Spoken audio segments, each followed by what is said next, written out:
Bristol Myers, makers of Ipana toothpaste for the smile of beauty, and Minute Rub, the modern chest rub, bring you the Alan Young Show.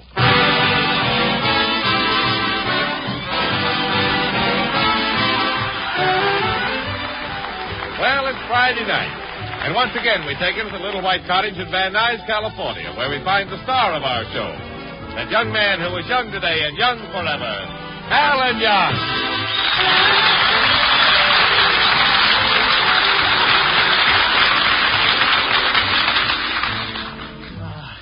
Just let me look at you. That beautiful, smooth skin. Oh, that lovely shape. I don't know what I'd do without you. I love to hold you and squeeze you and squeeze you and squeeze you. Well, got all the juice out of that orange.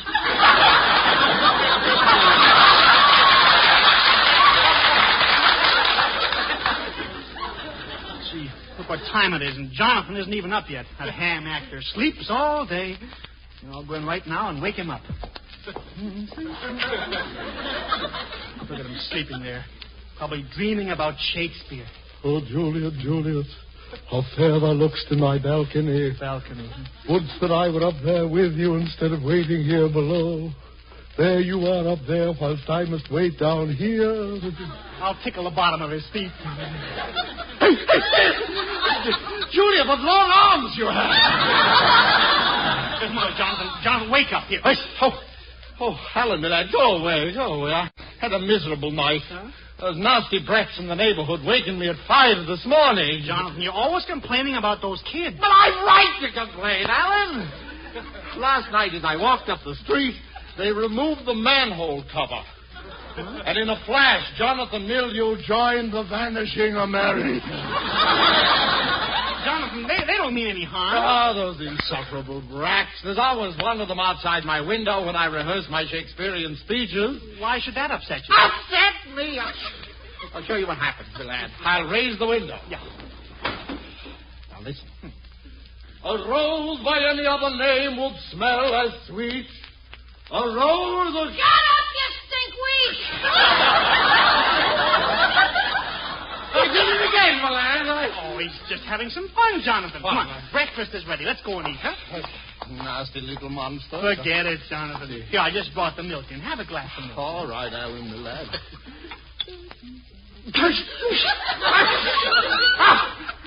Full of soap. Full of soap. Don't be silly. How can milk have soap in it? Well, I'm telling you there is. How can milk have soap in it? Maybe the cow that gave it listened to the Lux radio.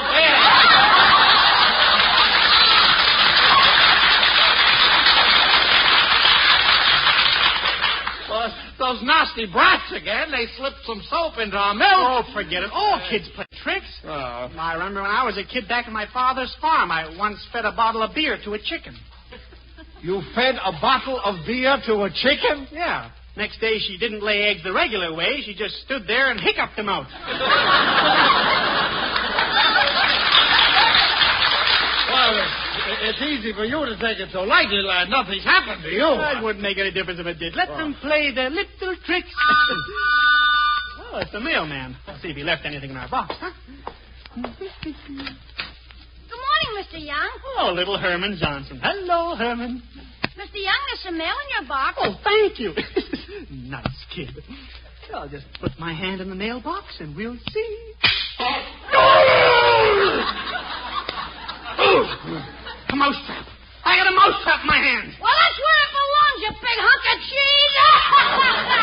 Herman Johnson, that's a nasty thing to do. Do you know what happens to little boys like you? Yeah, we grow up to be big jerks like you. Big jerk like me. Oh, bless your little... Now, Herman. You ought to be ashamed of yourself. Why aren't you at school? I'm playing hooky. Yesterday I threw a bullfrog down the teacher's back. A bullfrog down the teacher's back? What did the teacher do? Nothing. She just sat there while her bustle erased the blackboard. So today I'm playing hooky. Yeah, you should never play hooky. I once tried it, and I was plenty sorry. I sneaked out to see a picture with Red Ryder, and my father caught me. What did he do to you? He took me out in the woodshed, and after it was over, I was redder than Ryder. So you be a good boy now, you bet you, and run along to school. Hey, you teacher's apple. Now, look, Herman, if you don't go to school, you'll grow up to be an ignorant tramp. And if you do go to school, you can grow up to be somebody like me. I don't like the odds. School would keep you out of mischief, Herman. You wouldn't put soap in people's milk or mouse traps in their mailbox. It's not nice, you know. Maybe you're right, Mr. Young. I'm sorry. And to prove there's no hard feeling, I'm going to let you smell the flour in my lapel. Oh, that's very nice of you, Herman. Nice kid. I'd be very glad to smell the flour in your lapel. Herman, you had water in that flour. No, I didn't. It was ink. Blue eyes. That does it, Herman. I'm going right over to talk to your mother. Soap in my milk, mousetrap in my mailbox. Ink in my eye. Wait till his mother hears about this.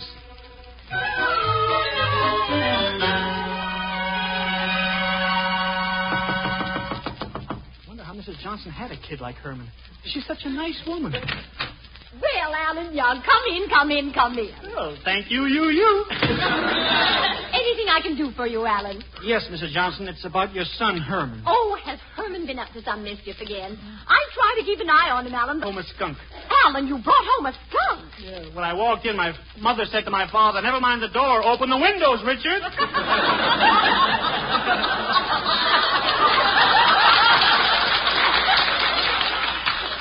I'm sorry if Herman's caused you any trouble, Alan. Well, gee, Mrs. Johnson, it's a shame Herman doesn't have some sort of interest to keep him out of mischief. I wish I could think of something, Alan. I was always playing tricks and annoying people till my father bought me a dog. Do you think owning a dog would keep Herman out of mischief? Sure, I used to spend all my time with my dog. He was such a tough animal. He had all the other dogs hypnotized. He'd just look at them straight in the eye and they'd drop their bones and run. What did you call it? Influence. Oh. Alan, a dog might be just the thing for Herman. Of course, Mrs. G. Why didn't I think of that before? If a dog would make a better boy of Herman, I'd be so grateful. I'll go right down to the city pound and get one. They have some wonderful dogs there.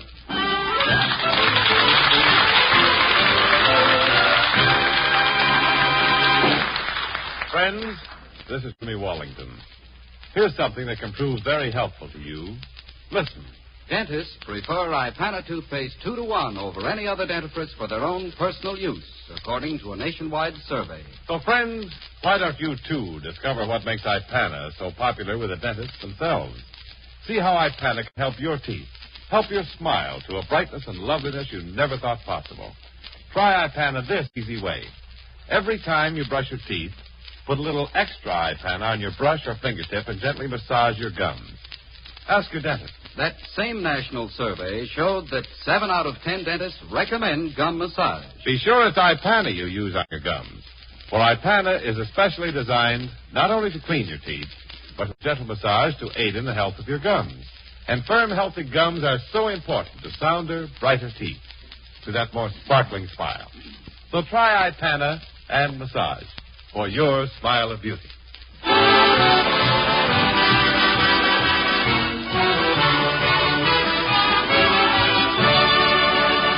Well, to keep little Herman Johnson out of trouble, Alan has decided to get him a dog. Let's join Alan as he enters the city dog pound. Oh, this must be the place. Might as well walk right in. I hate to go in there. I'm so bony. Well, here comes the man in charge. Quiet, Brownie. Quiet, Blackie. Quiet, Spotty. Shut up! That goes for you, too, Lippy.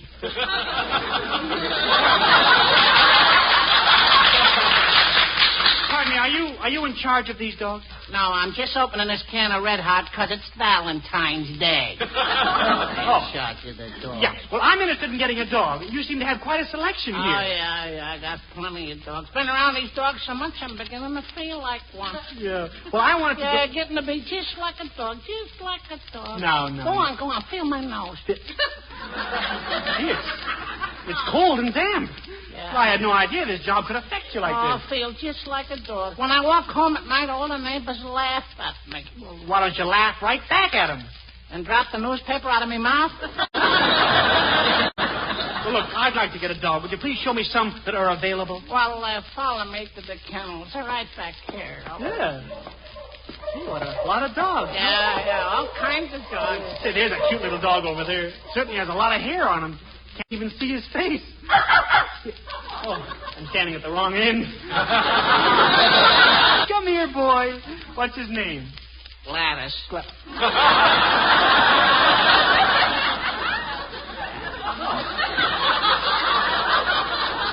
He's a she. Oh. Hello there, Gladys.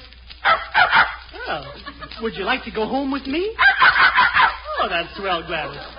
Give your Uncle Alan a little kiss.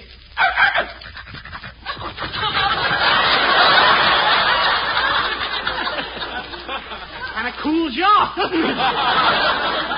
Okay, mister, this is just the dog for Herman. She'll look really beautiful after a nice bath.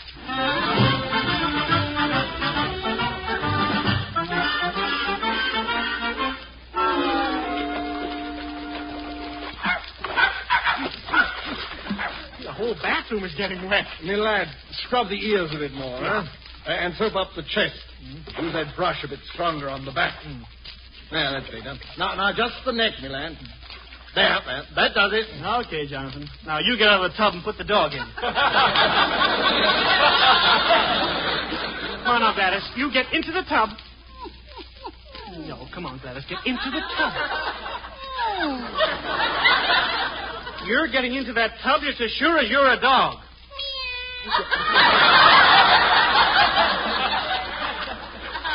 Jonathan, get that cat out of the room. Having enough trouble giving Gladys a bath. No more nonsense now, Gladys. It's full of nice, warm water. Come on.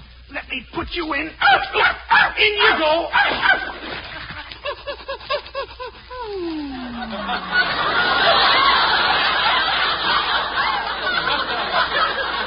I knew you'd like it. What a nice dog. She's smart, too, Jonathan. Oh, me lad, she's brilliant. Why, we've only had her 2 hours, and already Jonathan Mildew has taught her Shakespeare. Oh, stop. No, I mean it, me lad. Now, just listen to Gladys' quote from Shakespeare. You ready, Gladys? Romeo, Romeo, wherefore? Now.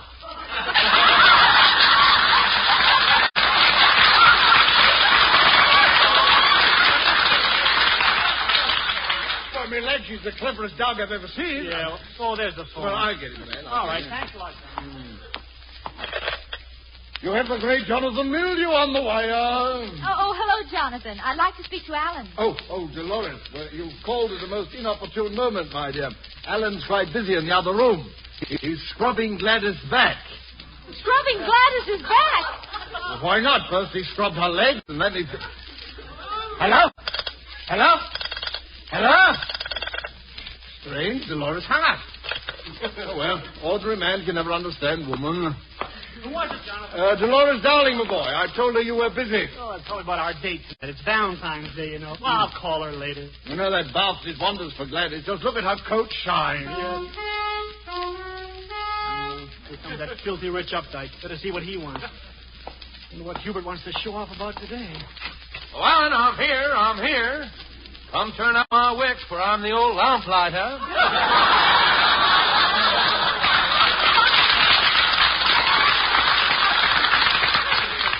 You certainly seem happy today, Hubert. Yes. After all, Alan, today is Valentine's Day. Valentine's Day. Well, I know. Sure, that's the day you send your girl a box of chocolates. But I suppose you've been very busy sending out Valentines, Hubert. Yes, of course, Alan. I sent a great big Valentine to the one I love best. You did? Yes, and you should have seen how excited I was when I opened it. Well, I'm glad to see you in such good spirits. Well, Alan, this is the holiday season, and today is Valentine's Day, and Wednesday the birthday of Abraham Chrysler.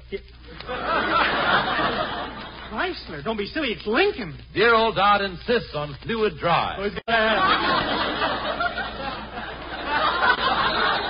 But I suppose you sent a Valentine to Dolores Darling. Yes, I'm giving Dolores a mink coat in the shape of a heart.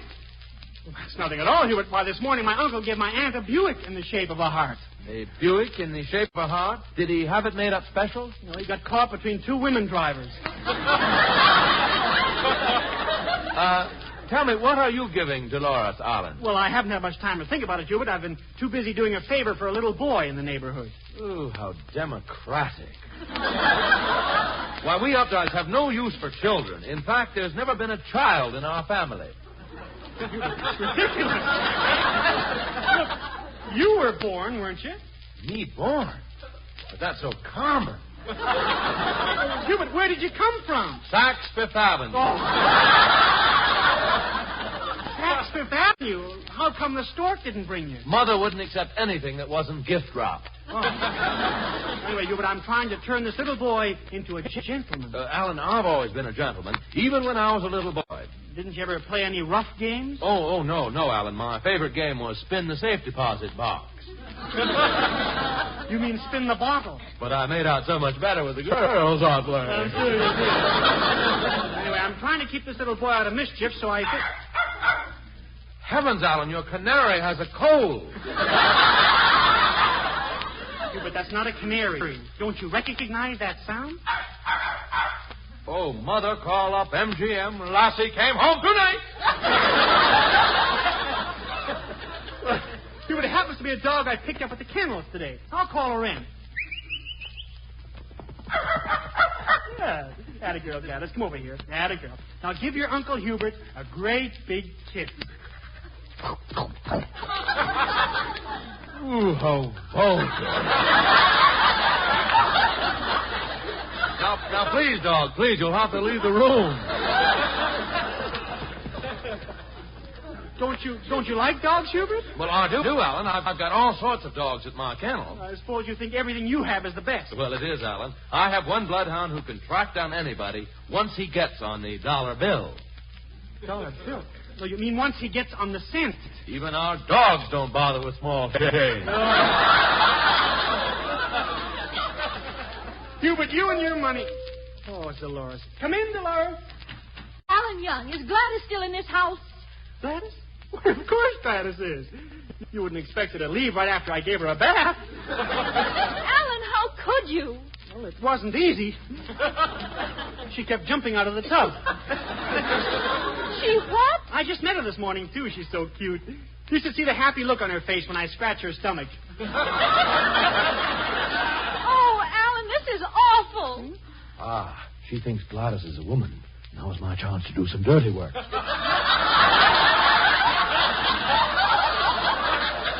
Oh, Alan, I'd like to congratulate you on picking out Gladys. I don't blame you for letting her sit on your lap. You let Gladys sit on your lap? Well, sure. How else could she lick my face? Oh, that's the end. Hubert, you can take me home. Oh, bully, just plain bully. And tell me, Dolores, on the way home, May I tweak the lobe of your ear? Hubert. Oh, forgive me, Dolores. I'm such a bounder. Dolores, I can't understand it. What have you got against poor Gladys? I'll call her in. I don't want to meet her, Alan. Oh, you'll love her. Gladys! Why, Alan, Gladys is a dog. What did you think she was? Curse it, I've been foiled again. Hubert Updike, you ought to be ashamed. You knew all along that Gladys was a dog. Well, don't be angry, Dolores. I have a beautiful Valentine's gift for you. A mink coat. I don't want it, Hubert. You can wear it yourself. I couldn't, Dolores. It would clash with my ermine shorts. Oh, well, au revoir. Oh, Alan, I'm sorry about this whole misunderstanding. Oh, it's all right, Dolores. Well, honey, I'm afraid we'll have to call off our date tonight. Then what happened? Well, Mrs. Johnson has to meet her husband, and she asked me to take care of her kitties tonight. Oh, well, that's swell, Dolores. Works out fine. I want to give Gladys to Herman Johnson, so I'll just come along with you tonight. Oh, what a wonderful idea. I could just kiss you. You could? Yes, honey. Well, close your eyes, Dolores, and I'll kiss you. Okay. Oh, Alan, that was the best kiss you ever gave me. Better close your eyes again, Dolores. Gladys beat me to it.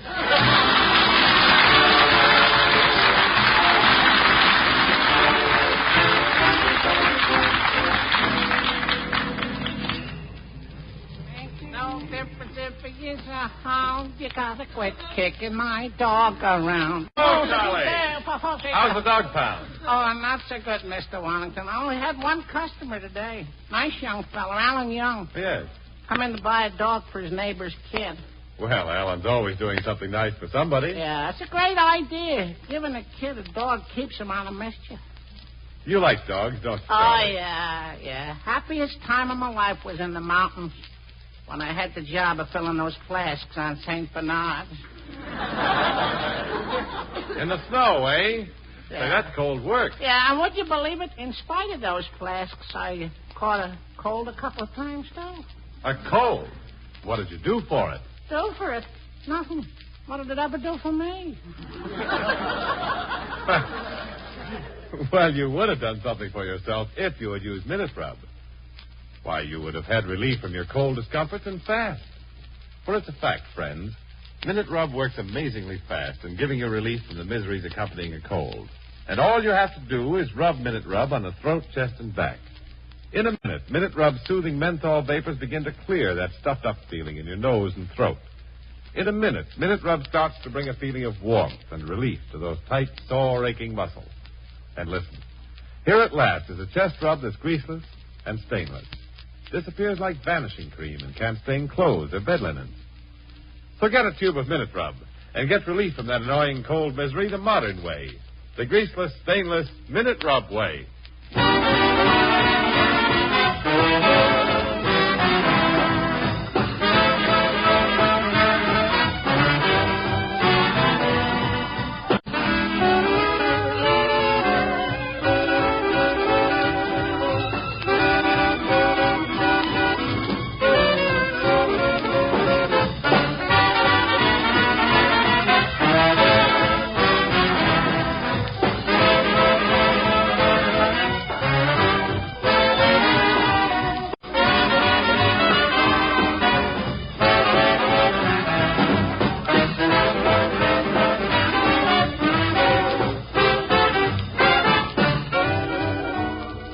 Valentine's Day, and Alan and Dolores are together. However, it's not the type of evening they planned. Instead of the neighborhood theater, Alan and Dolores are at Mrs. Johnson's house. Alan, Yes, Dolores? here we are, sitting in the living room. Just the two of us. That's right. Kiddies are all asleep. The lights are down low. Yes, I know. Well, then, let's get a little more comfortable. More comfortable? Yes. Do you want my hand? No, I got to. Honey, Valentine's Day is a very important event. That's when that small, roly-poly fellow goes around shooting his arrows. Small, roly-poly fella shoots his arrows? Yes, honey. You know who I'm talking about, don't you? Little beaver? Oh, Alan, stop acting so shy. Come on, put your arm around me. No. Oh, Alan, put your arm around me. No. Come on. Come on, honey, put your arm around me. Well... Go ahead, stupid. The dame's cold. What? Herman Johnson, I thought you were asleep. Herman, you shouldn't listen into grown-ups' conversations. And the birds and the bees to you, too. What is this birds and bees stuff? Oh, okay. Herman, you've been brought up wrongly. If I were your father, I'd see that you were given a character. If you were my father, I'd be one. Herman, maybe you'd like some ice cream. Now you're talking, sister. Make a tutti frutti. Okay. Alan, I'll go out and get some ice cream. And why don't you show Herman the surprise in the other room? You know, Gladys. Oh, the dog. Yeah, that's an idea. See you later, Dolores. Hey, what's this about a surprise in the next room? Oh, that's right, Herman. You'll never guess what's in the kitchen. It's something with a long snout and big floppy ears. Gee, me old lady come home early. Herman, that's no way to talk about your mother. I'll open the kitchen door and show you what it is. Hey, get that crummy mud out of this house. Oh, you hurt her feelings, Herman. Gladys is a very smart dog. She's part pointer and part setter. Well, let me see her point at something. All right. Gladys, point at Herman. Hey, look what she's doing. She's pointing with a part that's supposed to set. Guess her mother was frightened by a Studebaker. She ain't so smart. Yeah, you ought to see Gladys fetch things, Herman. You mean you throw something and she brings it back to you? Certainly. I'll show you. I'll throw this ball now. Just watch Gladys get it. There. Oh, yeah? If she's so good at fetching things, let's see her fetch this lamp. Herman, put down that lamp. Here we go. And I'll throw this vase in this water pitcher. No. I ain't had so much fun since I threw my little brother in the bendix. Herman Johnson, you ought to... Alan, what's all the noise? Alan, what's happened here? The room is a wreck. Look what the dog did. Look what the dog did. Look, Dolores, it wasn't the dog. It was me. I mean, it was him. Me? How can you say that? He broke up me poor old lady's furniture. All day long, me poor old lady wipes her fingers to the bone. All day long, me poor old man slaves at the factory.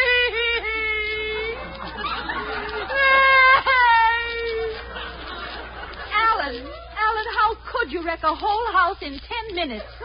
I have a California driver's license.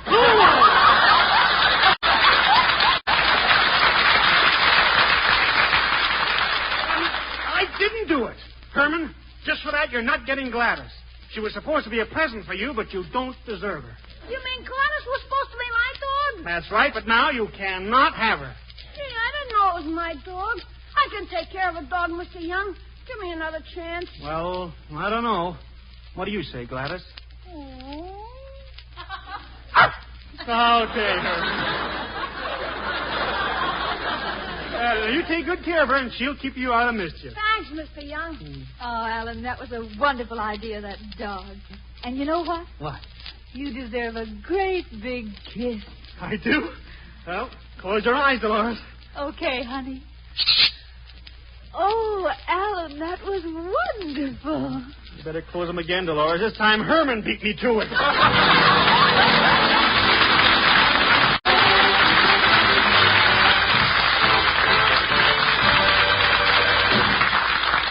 Alan Young will be back in just a moment. You know, men, it's a fact. When you look successful, it's easier to be successful. So watch your appearance, especially your hair. Rely on Vitalis and the 60-second workout, famous for these 3 big advantages. 1, Vitalis keeps even the driest, most unruly hair under control in a natural, masculine way. 2, the Vitalis workout loosens your tight scalp, prevents dryness. 3, the Vitalis workout routs embarrassing loose dandruff, helps retard excessive falling hair. Yes, better remember Vitalis. To look your best tomorrow, get a bottle of Vitalis tonight.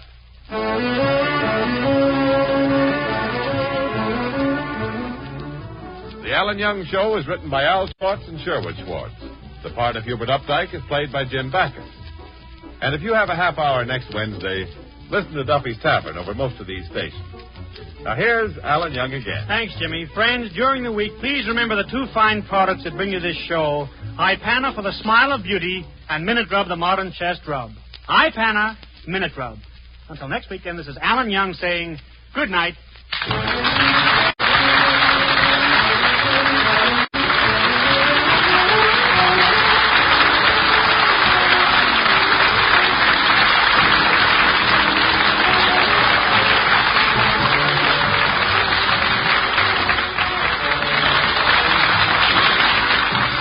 This is NBC, the National Broadcasting Company.